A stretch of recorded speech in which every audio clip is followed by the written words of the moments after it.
id-9 ta' Novembru, festa tal-konsagrazzjoni tal-Bażilika tal-Lateran.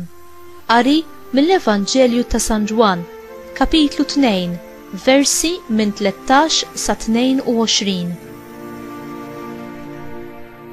F'dak iż-żmien kien qorob lejl tal-Lut u Ġesu tela Ġerusalemm. Fit-tempju sab min kien qiegħed ibieħ barrin, naċ u ħamiem u min kien bil-qiegħda isarraf il-flus. Għamel sawt mill-ħbula u keċċihom il-koll il-barra mit-tempju bin-naċ u l-barrin tagħhom. Xerret il-flus ta' dawk li kienu jsarfu u qalbilhom l-imwejjed.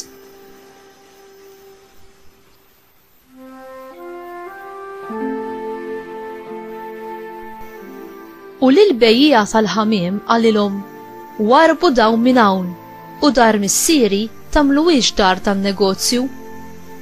Id-dixxipli ftakru f'dak li kien hemm miktub fl-Iskrittura, il-ħeġġa għal darek fnietni.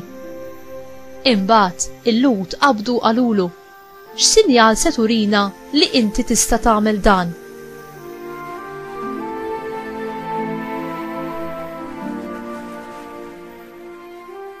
Ġesu weġibhom, ħottu dan it-tempju u fi 3 ijiem nerġa' ntellaw.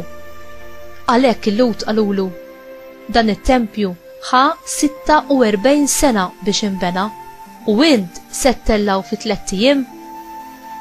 Iżda hu tkellem fuq it-tempju tal-ġisem tiegħu. Meta mbagħad qam mill-imwiet, id-dixxipli tiegħu ftakru f'dan li kien qal u emnu fl-Iskrittura u fil-kliem li kien qal Ġesu.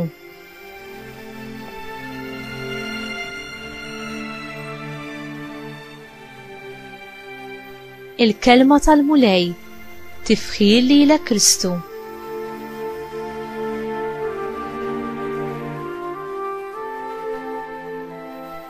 X'jista' jżommna l-bogħod mill-preżenza ta' Alla? Id-dixxipli raw il-mod drammatiku li bih Ġesu inadda fit-tempju bħala sinjal profetiku tal-azzjoni ta' Alla. Bit-tempju, in-nies kienet tifhem il-post fejn jammar Alla fost il-poplu tiegħu. Bl-istess mod kif Ġesu nadda fit-tempju, hekk ukoll b'mod profetiku u b'sinjal huwa jrid inaddaf lil kull wieħed u waħda minna. Huwa dejjem ifittex ħerqan li jnaddafna mid-dnub, ħalli jagħmilna tempji ħajjin tal-Ispirtu Santu. U inti, għandek il-għaġġ għal vera qdusija?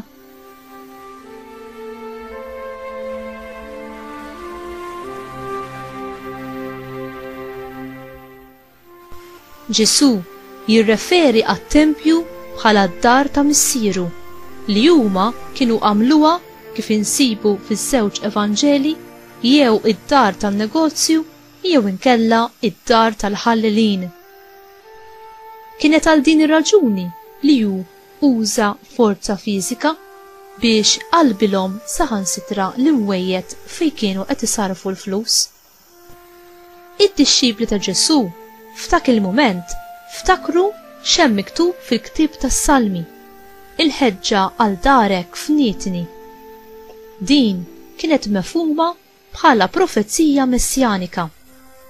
Hawnhekk id-dixxipli raw b'mod aktar ċar li Ġesu bħala l-Messija kellu ikun mimli bid-żelu għad-dar ta' Alla. L-awtoritajiet Lut imma rridu prova li Ġesu kellu l-awtorità divina biex jaġixxi b'dan il-mod. Huma stennew sinjal mingħand Alla biex jagħtu raġun lil Ġesu. Ġesu iwieġeb li s-sinjal li Alla jagħti huwa dak tal-qawmin mill-mewt. Ħottu dan it-tempju u fi 3 ijiem nerġa' ntellaw. Il-Lut ma femux li t-tempju li jsemmi Ġesu huwa b'referenza għal ġisem tiegħu stess. U inti tħeġġeġ bid-żelu għad-dar ta' Alla?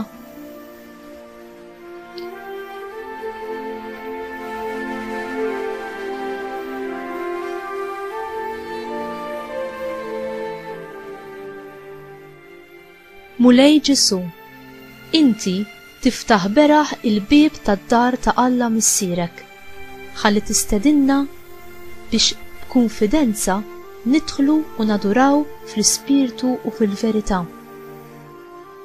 Aziza Ommi Marija, għenni nersa qrib it-tron tal-ħnina, bil-gratitudni u bil-ferħ, bl-istess mod kif inti ersaqt dejjem b'umiltà u bi gratitudni lejn Alla. Amen.